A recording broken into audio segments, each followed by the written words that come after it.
Hello friends, अभी मैंने बहुत सोचा एंड आई थॉट कि एक वीडियो तो पक्का हमारी उस पर भी बनती है, KVS पे, राइट।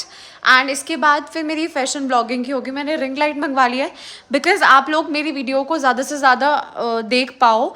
और क्योंकि ये होता है कि हम जब ऐसी चीज़ें नहीं होती हमारे पास तो कभी कभी हम due to quality and all things we ignore the video.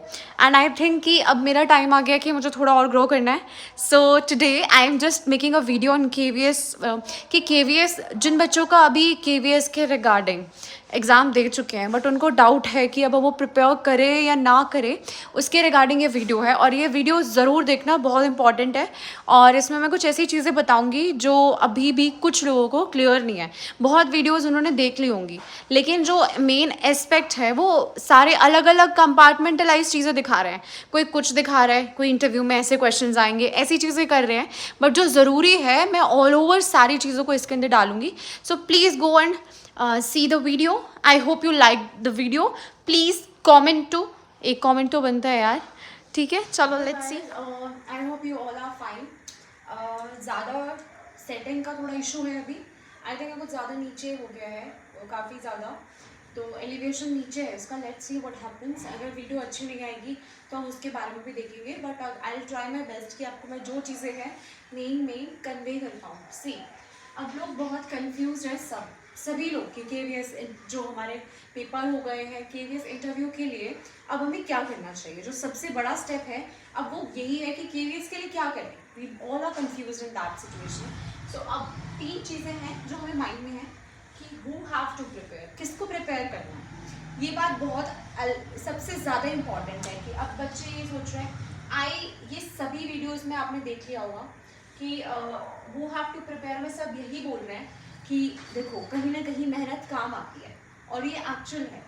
तो मैं भी यही सजेस्ट करूँगी इस चीज़ के लिए तो कि आप जो भी है, जो भी बच्चे हैं, किसी ना किसी चीज़ में उनकी मेहनत काम आएगी। जैसे आई टोल्ड यू JRF वाली चीज़ है, वो मेरा क्लियर हुआ तो मेरे को शायद इसकी भी हेल्प मिली होगी जब मैं पढ़ रही थी टीचिंग के एग्जाम्स में, क्योंकि उसमें एजुकेशन का फील्ड भी है, साइकोलॉजी के क्वेश्चंस भी आते हैं, तो वो बहुत रिलेटेबल था।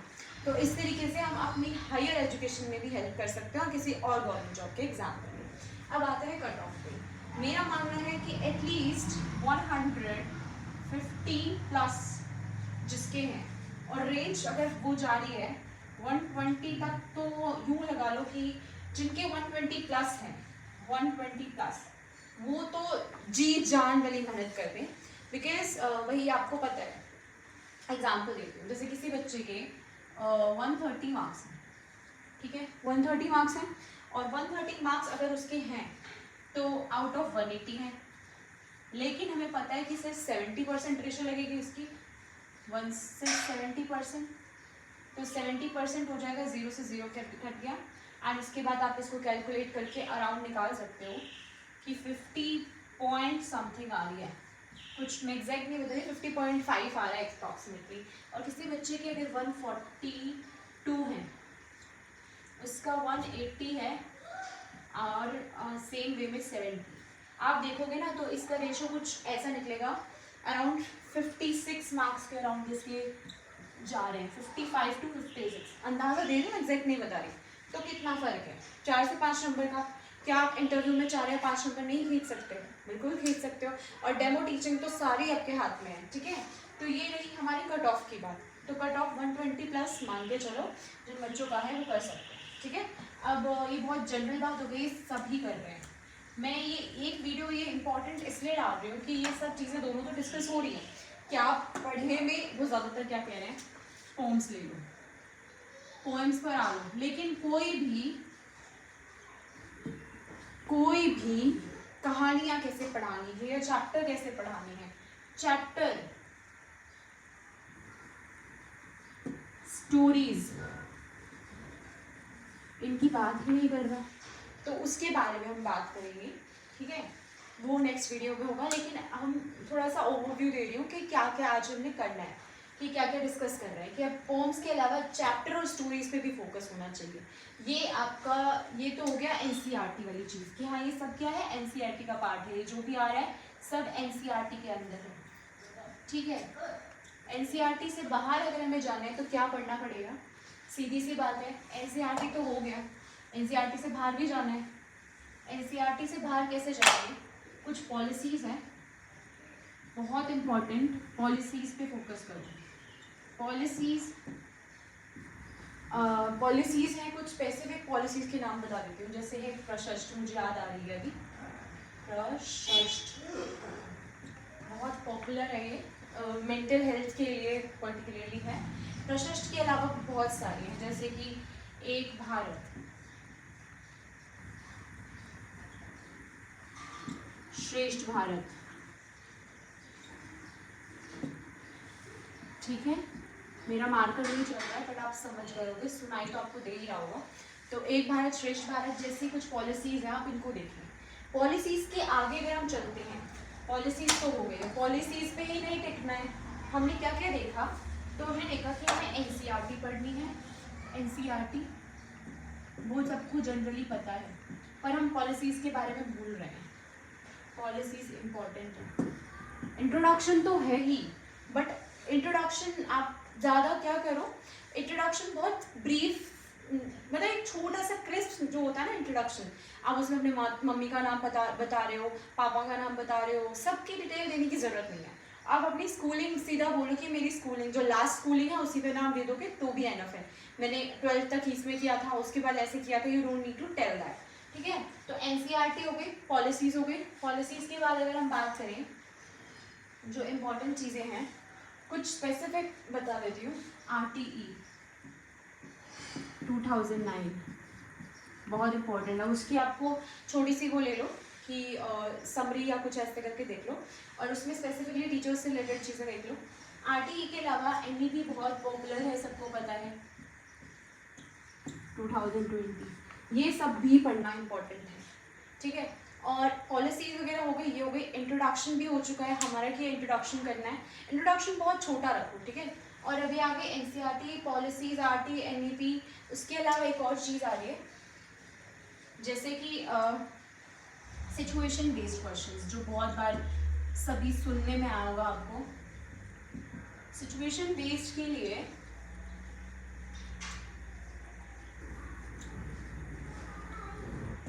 सिचुएशन बेस्ड क्वेश्चंस ना कभी भी रटे नहीं जाते हैं। आप ये सोचो कि आप उस सिचुएशन में होते एज अ स्टूडेंट, तो और आपके टीचर फिर क्या करते, या तो ये देखो, या फिर आप खुद एक टीचर उस चीज़ को फील करना। बेसिकली ये वर्ड बहुत इंपॉर्टेंट है, एम्पैथी।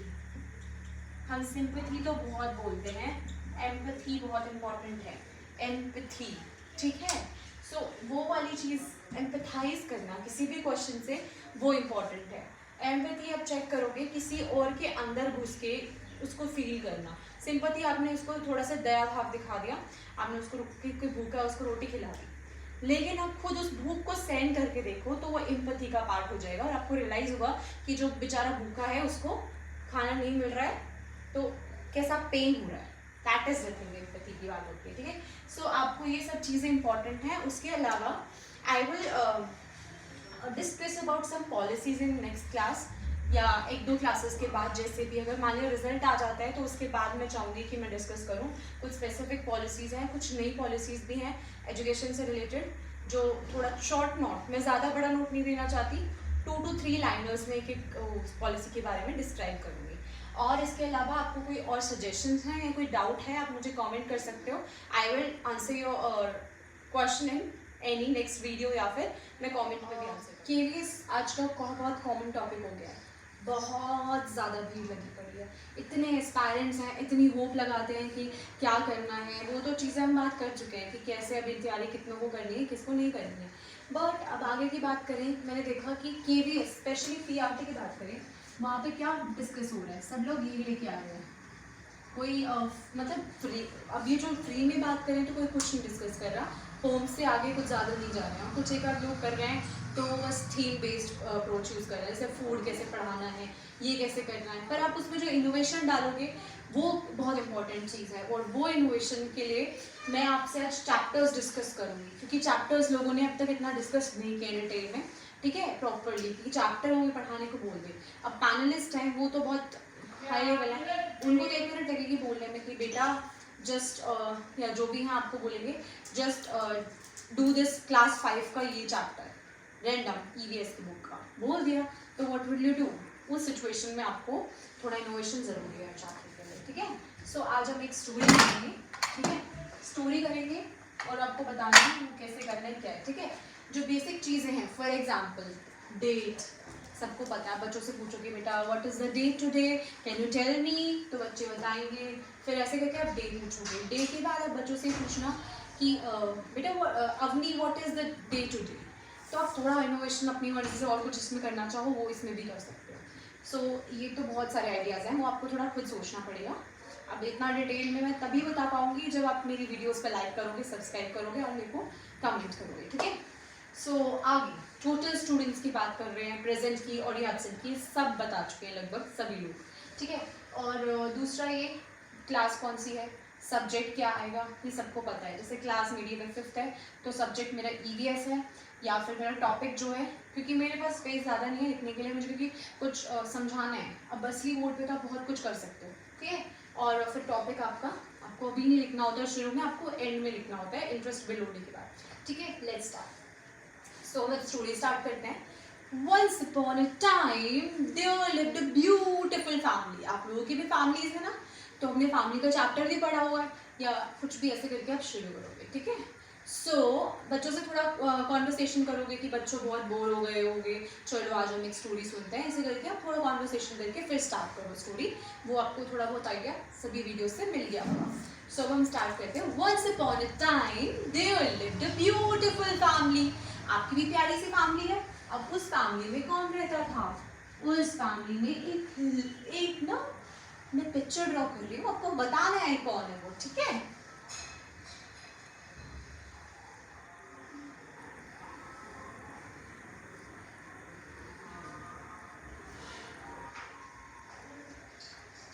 ठीक है, आप लोगों को ये, मुझे इसकी आदत हो चुकी है बहुत ड्रॉ करने की, बट यू नो अभी मैं बहुत ज़्यादा गर्मी में वीडियो बना रही हूँ, तो मैं थोड़ा सा, और ऊपर से मार्च वर्क कर रहा है, ठीक है।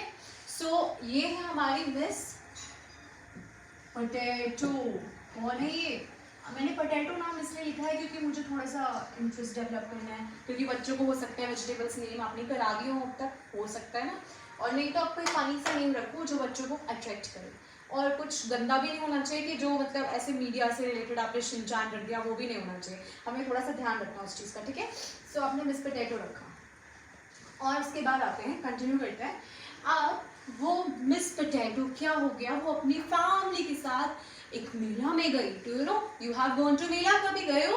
ऐसे कॉन्वर्सेशंस आपको बीच बीच में करनी पड़ेंगी ताकि आप बच्चों से इंटरेक्शन कर सको। फिर बच्चे बोलेंगे यस मैम, कुछ उनके जवाब लोगे, उनसे कुछ क्वेश्चंस करोगे, क्रॉस क्वेश्चंस। चलो अब आओ वापस स्टोरी पे आते हैं। तो पता है क्या हुआ आगे? अब ऐसा हुआ कि वो गुम हो गई। ऐसा हुआ है कभी आप लोगों के साथ कि आप अपनी फैमिली से अलग हो गए हो? She parted away from her family, she was wandering, वो घूम रही थी, वो ढूंढ रही थी, किसको ढूंढ रही थी? वो अपनी मम्मा को देख रही थी। इधर देखा, she could not see. Left में देखा, राइट में देखा, नीचे देखा, ऊपर देखा, उसे कहीं मम्मा नजर नहीं आई, और अब वो परेशान हो गई। चलते चलते चलते when she was going, what happened next? She saw two people, and आप लोग उसकी आगे हेल्प करना, ओके। अब वो कंफ्यूज हो रही है, देखा उसने तो दूर से दिखाई दिए दो लोग। कौन कौन?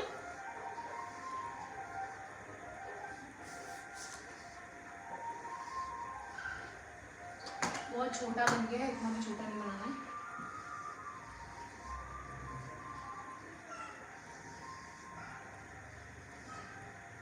उसने देखा,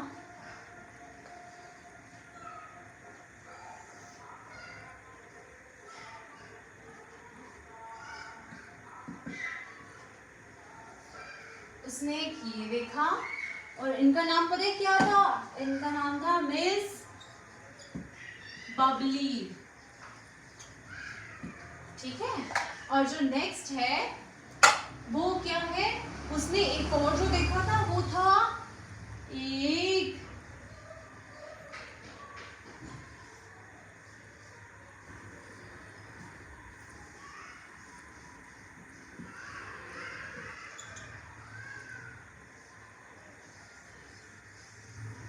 उसने इसको देखा। अब आप मुझे कोई बता सकता है, इसका नाम आप लोग सजेस्ट करो। ओके, हमने इसका नाम रख दिया मिस पीपली। ओके, अब मिस पीपली और मिस बबली देखे। अब मिस पोटैटो कंफ्यूज थी कि कौन है मम्मा, आप लोग उसकी हेल्प कर सकते हो। वो तो भूल गई थी ना, छोटी सी ही थी वो, उसको नहीं पता चला मम्मा कौन है। ऐसा हो जाता है कभी कभी, इसके साथ हो गया। ठीक है, इसको नहीं पता चल रहा था मम्मा कहाँ है। तो अब आप लोग बताओ, ये उसकी मम्मा है या ये उसकी मम्मा है? अरे वेरी गुड, मिस पीपली उसकी मम्मा है। पर क्यों है, कोई बता सकता है? अरे वाह, क्या बात है। अच्छा, तो बिल्कुल सेम दिखाई दे रहा है, तो सेम दिखने से मम्मा हो जाते हैं। अरे वाह, क्या बात है। और अच्छा, पंख भी दिखाई दे रहे हैं, इसीलिए इसके भी पंख है, इसके भी विंग्स हैं और इसके भी विंग्स हैं, इसीलिए वेरी गुड। और मिस बबली मम्मा क्यों नहीं है? ये भी तो हो सकती थी ना, पर हो सकती थी। अच्छा, सेम नहीं है शक्ल इसीलिए। अच्छा, और अच्छा, ये बंदर दिख रहा है। अच्छा, और ये बर्ड्स हैं। ओके, तो आपने कैसे पहचाना? Very good. ऐसे ही क्या होता है, आपने देखा है कभी कभी आप कहीं गए होते हो और आपको बोल देते हैं कि ये तो बिल्कुल अपनी मम्मी की तरह दिखाई दे रही है, अपने पापा की तरह दिखाई दे रही है, she seems way resemble to her father, resemble to her mother. ये सब कुछ आपको सुनने को मिला होगा। उसकी आईज मम्मी जैसी हैं, उसकी नोज पापा जैसी है। ऐसा हुआ है आपके साथ कभी? Very good. सो हाँ, एक्चुअली में यही होता है, हम कहीं ना कहीं अपने पेरेंट्स की तरह दिखाई देते हैं और पेरेंट्स की तरह हमारी थोड़ी सी हैबिट्स भी होती हैं। जैसे ये नहीं बोल सकते अपने पापा की तरह खूब खाती है, ये अपने पापा की तरह बहुत ज्यादा इंटेलिजेंट है, ऐसी चीजें भी होती हैं। ठीक है, तो यही है इस चैप्टर के अंदर। एक चैप्टर है इसी स्टोरी के अंदर, यही है। स्टोरी बोल रहा है, चैप्टर बोल दो। देख के इस स्टोरी के अंदर यही है कि लाइक फादर लाइक डॉटर, जैसे पापा वैसी बेटी, जैसी मम्मी वैसा बेटा वैसी बेटी। मतलब ऐसे करके आप थोड़ा बहुत इंट्रोडक्शन दे सकते हो और ये समझा सकते हो कि बच्चे अपने पापा मम्मी की तरह कुछ ना कुछ उनके एट्रीब्यूट्स लेकर आते हैं। तो उसके बाद आप टर्म यूज करोगे, तो इस चीज को क्या बोलते हैं, ये किस चीज की वजह से होता है? ये होता है जीन्स की वजह से, जीन्स की वजह से। फिर आप ग्रेगोर मेंडल के बारे में अगर इसके अंदर गिवन है चैप्टर के अंदर, थोड़ा देख के आप उसको भी इंट्रोड्यूस कर सकते हो through the video and all. आप ऐसे बोल सकते हो कि इसके बारे में हम कल पढ़ेंगे, जीन्स के बारे में और क्या होता है जीन्स, वो डिटेल में एक वीडियो है मेरे पास बहुत प्यारी, उसके अंदर देखेंगे। ऐसे करके आप थोड़ा सा इंट्रोडक्शन खत्म कर सकते हो। इतना काफ़ी है आपको इंट्रोडक्शन देने के लिए, वो ज़्यादा टाइम नहीं लेंगे और आप बहुत डिटेल में भी नहीं जा सकते हो। अब अगर आप चैप्टर ही पढ़ाने लगे कि what is genes, what is photosynthesis, what is respiration, तो वो तो सब्जेक्ट स्पेसिफिक पैनलिस्ट पूछ लेंगे ना आपसे डायरेक्टली। वहाँ पे आपका काम आपकी सब्जेक्ट नॉलेज दिखाना नहीं है। पीआरटी में, पीआरटी में आपका क्या मेन मोटो है? पीआरटी में आपको बच्चों के साथ रेपो बिल्ड करना और साथ में कुछ इंटरैक्टिव एंड इनोवेटिव आइडियाज़ दिखाना। जो अगर आपने दिखा दिए तो सब्जेक्ट नॉलेज से आपके चेक कर लेंगे वहीं पे और आपको उनको क्लियर हो जाएगा कि आप बच्चों को पढ़ा सकते हैं। और स्पेशली पीआरटी के लिए। और आप टीजीटी पे जाते हो तो टीजीटी पे भी एक छोटी सी रेपो बिल्ड करना ज़रूरी है, बट हमें थोड़ा सा टोन हल्का सा बच्चों वाला नहीं रखना है, वो भी ध्यान रखना है। पीजीटी के लिए भी सिमिलर वे में जाएगा। पीजीटी के लिए आप कोई इंट्रोडक्शन थोड़ा सा इंटरेस्टिंग करने के लिए आप बच्चों से कुछ कोई मूवी के बारे में बात कर सकते हो। तो इस तरीके से आप आगे अपना कंटिन्यू कर सकते हो। आई hope you like the video. Please like the video, subscribe my channel and comment. अगर आप और ऐसी वीडियोस चाहते हैं मैं तभी लेकर आऊँगी जब मुझे इसमें काफ़ी बहुत सारे लाइक्स और बहुत सारे सब्सक्राइबर्स मिलेंगे। प्लीज़ कमेंट, जितना कमेंट करोगे मैं कमेंट में आपको आंसर देने की कोशिश करूँगी। Sorry that was my ignore that voice. Hello guys, so guys this is it for today and I hope you like the video. अगर आपको कुछ अच्छा लगा हो तो प्लीज़ कमेंट कर देना और मैं अब नेक्स्ट वीडियो अगली बार जल्दी लेके आऊँगी। आई होप कोई सजेशंस भी मिले, कमेंट ज़रूर आएँ ताकि मुझे पता चले that where I am going, क्या आप लोगों की नीड है वो भी पता ज़रूरी करना है मेरे लिए। So please do that. Take care till then, bye bye.